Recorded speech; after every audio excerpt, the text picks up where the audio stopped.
50 लाख लोगों को आप घर देने वाले थे दिल्ली के अंदर, मतलब 2.5 लाख झुग्गियों को कन्वर्ट करने वाले थे मकानों के अंदर। कहां गए वो सारे के सारे? बस 4700 मकानों में सिमट के रह गए। मास्टर प्लान 2041 क्यों नहीं लागू कर रहे हो? क्या रोक रहा है आप? दूसरों के टॉयलेट में झांक झांक के देखने का शौक इनको होगा, हमें तो नहीं है। हमें तो दिल्ली वालों को टॉयलेट की सुविधा उपलब्ध करानी है, दिल्ली वालों को मकान उपलब्ध कराने हैं, बिजली पानी उपलब्ध कराना है, स्कूल शिक्षा उपलब्ध करानी है। प्रधानमंत्री जी से किसी ने ये पूछ लिया कि दिल्ली किसदा, तो प्रधानमंत्री जी उसके बाद से बोल रहे हैं आपदा आपदा।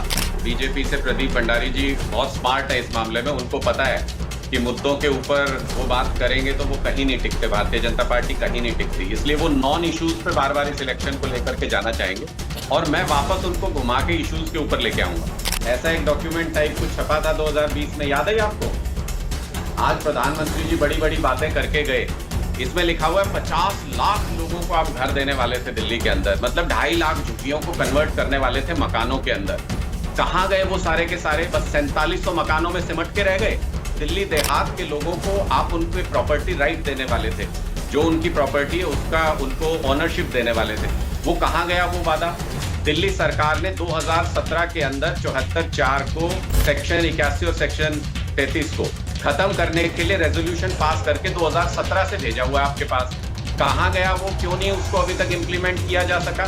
मैं साथ में ये भी याद दिलाना चाहता हूं कि मास्टर प्लान 2041 जिसकी वजह से दिल्ली का विकास रुका पड़ा है पूरी तरह से, क्यों नहीं लागू कर रहे हो? क्या रोक रहा है आप? अगर ऐसे सवाल करें और दूसरों के टॉयलेट में झांक झांक के देखने का शौक इनको होगा, हमें तो नहीं है। हमें तो दिल्ली वालों को टॉयलेट की सुविधा उपलब्ध करानी है, दिल्ली वालों को मकान उपलब्ध कराने हैं, बिजली पानी उपलब्ध कराना है, स्कूल शिक्षा उपलब्ध करानी है, अस्पताल उपलब्ध कराने। हम इन मुद्दों के ऊपर काम कर रहे हैं। आपका नाम लेना वो भूलते नहीं है, हर सांस में आपका नाम ले रहे थे मंच से। इसका मतलब इनकी रातों की नींद उड़ी हुई है, क्योंकि दिल्ली में इनके पास कोई ऑल्टरनेटिव नहीं है, ना कोई चेहरा है, ना कोई मुद्दे हैं, ना इनके पास कोई नैरेटिव। इन्होंने कहा था 2022 तक 2.5 लाख झुग्गियों को उनकी जगह पे पक्के मकान दे देंगे, प्रधानमंत्री जी का वादा था। इनके मैनिफेस्टो में देखो कितनी अच्छी फोटो लगा के प्रधानमंत्री जी ने ये वादा किया था, इतनी अच्छी फोटो लगा करके वादा किया था। कहां गया वो वादा? 2022 तक सबको पक्के मकान मिलने थे, हमारा कोई उस पर काम नहीं था। इन्होंने कहा था ये बना करके देंगे, प्रधानमंत्री जी की योजना थी, वो वादा कहां है? 4300 मकानों तक सिमट गया वो वादा।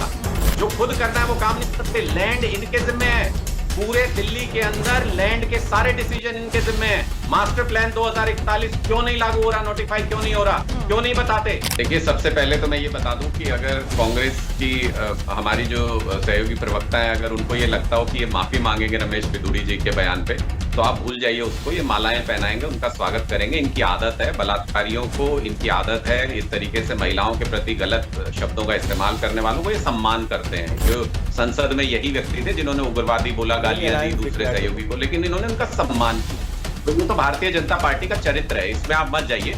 प्रधानमंत्री जी, अभी हमारे साथी ने कहा, प्रदीप भंडारी जी ने, कि ये आपदा आपदा क्यों बोलते हैं प्रधानमंत्री जी? आपको पता है इसके पीछे की कहानी? प्रधानमंत्री जी से किसी ने ये पूछ लिया कि दिल्ली किसदा, तो प्रधानमंत्री जी उसके बाद से बोल रहे हैं आपदा आपदा।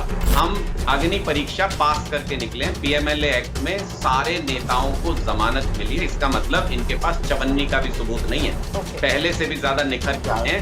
10 साल के अंदर इनको कोई सबूत नहीं मिला। अगर हल्का सा भी सबूत होता तो आज भी जेल के अंदर होते, उनको सजा हो चुकी होती हमारे नेताओं को।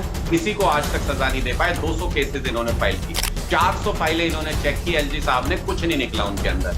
मैं तो सिर्फ ये कहना चाहता हूं, अगर मुफ्त बिजली 24 घंटे देने वाला गद्दार है, अगर 22,000 स्कूल के कमरे बनवाने वाला गद्दार है, अगर मुफ्त महिलाओं को बस में सफर देने वाला गद्दार है, 9,000 हॉस्पिटल के बेड बनवाने वाला गद्दार है, 10,000 किलोमीटर की कॉलोनियों में सड़क बनवाने वाला गद्दार है, तो फिर देशभक्त कौन है?